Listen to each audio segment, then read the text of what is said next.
الحمد للہ وحدہ والصلاة والسلام علی من لا نبی بعدہ اما بعد فاعوذ باللہ من الشیطان الرجیم بسم اللہ الرحمن الرحیم یا بنی اقم الصلاة وأمر بالمعروف وانہ عن المنکر واصبر علی ما اصابک ان ذلک من عزم الامور صدق اللہ العظیم۔ اللہ رب العزت نے حضرت عروہ بن زبیر رضی اللہ تعالیٰ عنہ کو بہت بڑا مقام اور مرتبہ عطا فرمایا تھا۔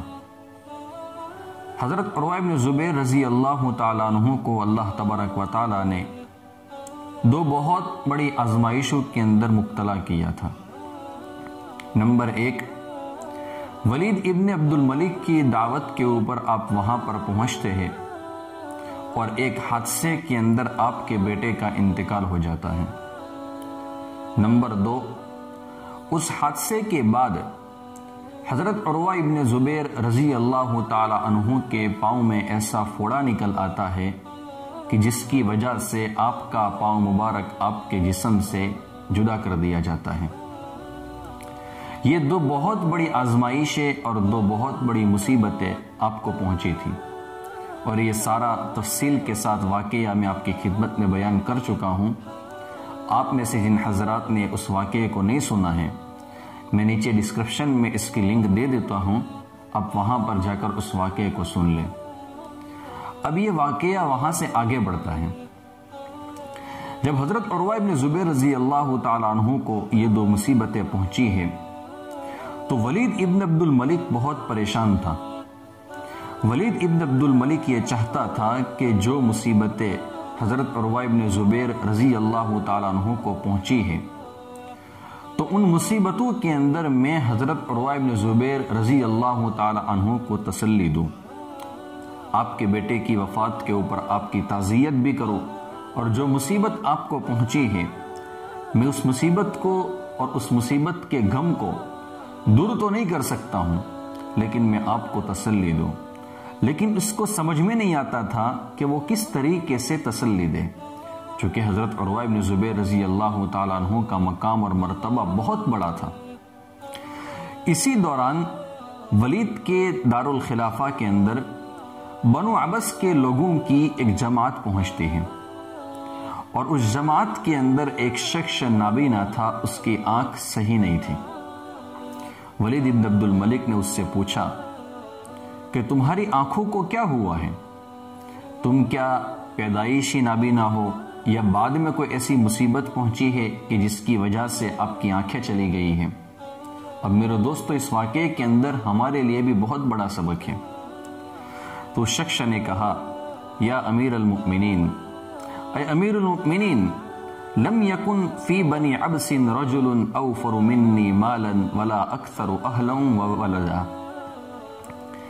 امیر المؤمنین، میری حالت تو یہ تھی کہ بنو عبس میں مجھ سے زیادہ مالدار اور عیالدار اور کوئی شخص نہیں تھا۔ ایک دن میں نے اپنے مال کے ساتھ، اپنے اہل و عیال کے ساتھ ایک وادی اور ایک جنگل کے درمیان پڑاؤ ڈالا، اور اچانک ہم پر ایسا سیلاب آ گیا کہ ایسا سیلاب ہم نے زندگی میں کبھی نہیں دیکھا تھا۔ میرا سارا مال اس سیلاب کے اندر چلا گیا، میری بیوی بھی چلی گئی، میرے بچے بھی چلے گئے، صرف جو میرے پاس رہ گیا تھا وہ دو چیزیں تھیں۔ نمبر 1، ایک میرا اونٹ تھا، اور نمبر 2، ایک میرا چھوٹا سا ننھا سا جو بچہ تھا وہ زندہ رہ گیا تھا۔ جو اونٹ تھا وہ بہت زیادہ سرکش تھا، بہت زیادہ طوفانی تھا، اور وہ اونٹ بھی بھاگ گیا۔ جب حالات کچھ نارمل ہو گئے، پانی تھوڑا سا کم ہو گیا، تو میں نے بچے کو وہیں پر زمین پر چھوڑ دیا، اور میں اونٹ کے پیچھے بھاگا کہ میں اونٹ کو پہلے لے آؤں اور اس کے بعد اپنے بچے کو لے کر میں وہاں سے جاتا ہوں۔ ابھی میں اس جگہ سے تھوڑا دور آگے بڑھا تھا کہ میں نے اپنے بچے کی، چھوٹے سے بچے کی چیخنے کی اور چلانے کی آواز سنی۔ میں نے مڑ کر دیکھا تو بچے کا جو سر تھا وہ بھیڑیے کے منہ میں تھا، اور وہ اس کو کھا رہا تھا۔ میں نے بہت جلدی کی لپک کر میں بچے کے پاس پہنچا۔ بچہ تو میں نے اس سے چھڑوا لیا، لیکن افسوس کی بات یہ تھی کہ میں بچے کی جان نہ بچا سکا۔ اس کے مقدر میں اللہ نے موت رکھی تھی تو وہ موت کے حوالے ہو چکا تھا۔ پھر میں دوبارہ اونٹ کی طرف آیا۔ جب میں اس کے قریب پہنچا تو اس نے میرے چہرے کے اوپر ایسی لات ماری کہ اس کی وجہ سے میری آنکھیں چلی گئی۔ اور امیر المؤمنین، اس طرح ایک رات کے اندر میری بیوی، میرے بچے، مال و دولت اور میں آنکھوں سے بھی محروم ہو گیا۔ ایک رات کے اندر یہ سارے حالات میرے اوپر آئے ہیں۔ جب یہ قصہ ولید ابن عبد الملک نے سنا تو اس نے اپنے دربان سے کہا کہ اس شخص کو ہمارے معزز محترم مہمان حضرت عروہ ابن زبیر رضی اللہ تعالی عنہ کے پاس لے چلو، تاکہ یہ ان کو اپنا قصہ سنائے اور ان کو معلوم ہو جائے کہ لوگوں میں ایسے لوگ بھی ہیں کہ جن پر حضرت عروہ ابن زبیر رضی اللہ تعالی عنہ سے بھی زیادہ بڑی بڑی مصیبتیں اور حادثات پہنچے ہیں۔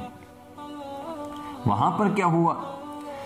حضرت عروہ ابن زبیر رضی اللہ تعالی عنہ جب مدینہ منورہ میں اپنے گھر پر پہنچے ہیں تو اپنے گھر والوں سے خطاب کرتے ہوئے آپ نے یوں فرمایا، تمہیں ہرگز میری اس حالت کو دیکھ کر پریشان نہیں ہونا چاہیے، کیونکہ اللہ تبارک و تعالی نے مجھے 4 بیٹے عطا کیے تھے، پھر ان میں سے ایک واپس لے لیا اور 3 میرے لیے چھوڑ دیے، اور میں اس پر اللہ تبارک و تعالی کی تعریف بیان کرتا ہوں۔ اور اللہ تبارک و تعالی نے مجھے 2 ہاتھ اور 2 پاؤں دیے تھے، اور ان میں سے ایک واپس لے لیا اور 3 میرے لیے چھوڑ دیے، اور اس پر میں اللہ تبارک و تعالی کا شکریہ ادا کرتا ہوں۔ اللہ کی قسم، اللہ نے مجھے زیادہ دیا ہے اور جو مجھ سے لیا ہے وہ بہت کم ہے، اور اللہ تبارک و تعالی نے مجھے 1 مرتبہ تکلیف دی ہے، جبکہ کئی مرتبہ مجھے عافیت کی عظیم الشان نعمت سے نوازا ہے۔ جب مدینہ المنورہ کے لوگوں کو حضرت عروہ ابن زبیر رضی اللہ تعالی عنہ کی آمد کی خبر ملی تو لوگ آپ کے گھر پر پہنچتے تھے آپ کو تسلی دینے کے لیے۔ ان تمام لوگوں کی عیادت اور تعزیتی کلمات میں جو سب سے بہتر کلمات کسی نے کہے ہیں وہ حضرت ابراہیم ابن محمد ابن طلحہ رحمۃ اللہ علیہ کے تھے۔ انہوں نے کہے تھے، اور انہوں نے آپ کو جس انداز کے اندر تعزیتی کلمات کہے ہیں اس کا خلاصہ میں آپ کی خدمت میں پیش کرتا ہوں۔ انہوں نے حضرت عروہ ابن زبیر رضی اللہ تعالی عنہ کو خطاب کرتے ہوئے یوں فرمایا، اے ابو عبداللہ، آپ کو مبارک ہو کہ آپ کے اعضاء میں سے ایک عضو اور آپ کی اولاد میں سے ایک بیٹا آپ سے پہلے جنت کی طرف چلا گیا، اور بقیہ جسم اور بقیہ اولاد بھی انشاءاللہ ان کے پیچھے پیچھے جنت میں چلے جائیں گے، اور اللہ تبارک و تعالی نے آپ میں سے وہ چیزیں ہمارے لیے باقی رکھی جس کی ہمیں ضرورت تھی، اور ہم اس چیز سے کبھی بھی بے نیاز نہیں رہ سکتے تھے، اور وہ چیز ہے آپ کا علم، آپ کی فقہ اور آپ کی رائے۔ اور انہوں نے پھر دعائیہ کلمات کہے کہ اللہ تعالیٰ آپ اور ہم سب کو ان سے نفع پہنچائے، اور اللہ تبارک و تعالیٰ آپ کو اجر دینے والا اور بہترین حساب کا ضامن ہے۔ یہ حضرت عروہ ابن زبیر رضی اللہ تعالیٰ عنہ کا بقیہ واقعہ تھا۔ اس واقعے کے اندر میرے دوستو 1-2 چیزیں ایسی ہیں جو ہمیں سمجھنے کی ضرورت ہے۔ پہلی چیز تو یہ ہے کہ ہم پر بھی حالات آتے ہیں، ہم پر بھی مصیبتیں آتی ہیں، لیکن ذرا ہم سوچیں کہ اس بندے کے اوپر جو ایک قبیلے سے آیا تھا اور ایک رات کے اندر اس کا سب کچھ چلا گیا تھا۔ میرے دوستو، یہ واقعہ سننا، واقعہ بتانا یہ میرے اور آپ کے لیے آسان ہے، لیکن جس بندے کے اوپر گزری ہو اس کو پتہ چلتا ہے۔ اللہ نہ کرے اگر میرے اور آپ کے ساتھ یہ واقعہ پیش آ جائے کہ ہماری بیوی چلی جائے، ہمارے بچے ہمارے سامنے مر جائے، اور اسی طریقے سے ہمارا مال بھی چلا جائے، اور ساتھ ساتھ میں ہمارا جسمانی نقصان بھی ہو جائے۔ اب میرے دوستو اندازہ لگائے کہ اس وقت ہمارے دل کی کیفیت کیا ہوگی، ہمارے دل کے حالات اس وقت کیا ہوں گے، تو اس بندے کے اوپر کیا گزری ہوگی۔ اب ہم ذرا سوچیں کہ کہ ہمارے اکابر، ہمارے اسلاف کے اوپر جو حالات آئے تھے، کیا ہم پر ایسے حالات آئے ہیں؟ اگر ہم اپنے دل سے پوچھیں گے تو میرے دوستو ہمارا دل یہی کہے گا کہ نہیں، ہم پر ایسے حالات نہیں آئے ہیں۔ تو میرے دوستو ہمیں چاہیے کہ ہم اللہ تبارک و تعالیٰ کا ہر حال میں شکریہ ادا کریں۔ جس حال میں اللہ تبارک و تعالیٰ ہمیں رکھے، ہم اللہ تبارک و تعالیٰ سے کہے کہ اللہ ہم اس حال میں آپ سے خوش ہیں۔ میرے دوستو یہ دنیا ہے، دنیا کے حالات ہمیشہ نہیں رہتے ہیں، اور دنیا کی راحتیں بھی ہمیشہ نہیں رہتی ہیں، یہ ختم ہو جاتی ہیں، اور ہمیشہ کے جو خراب حالات ہیں اور بڑی مصیبتیں ہیں وہ آخرت کی ہیں۔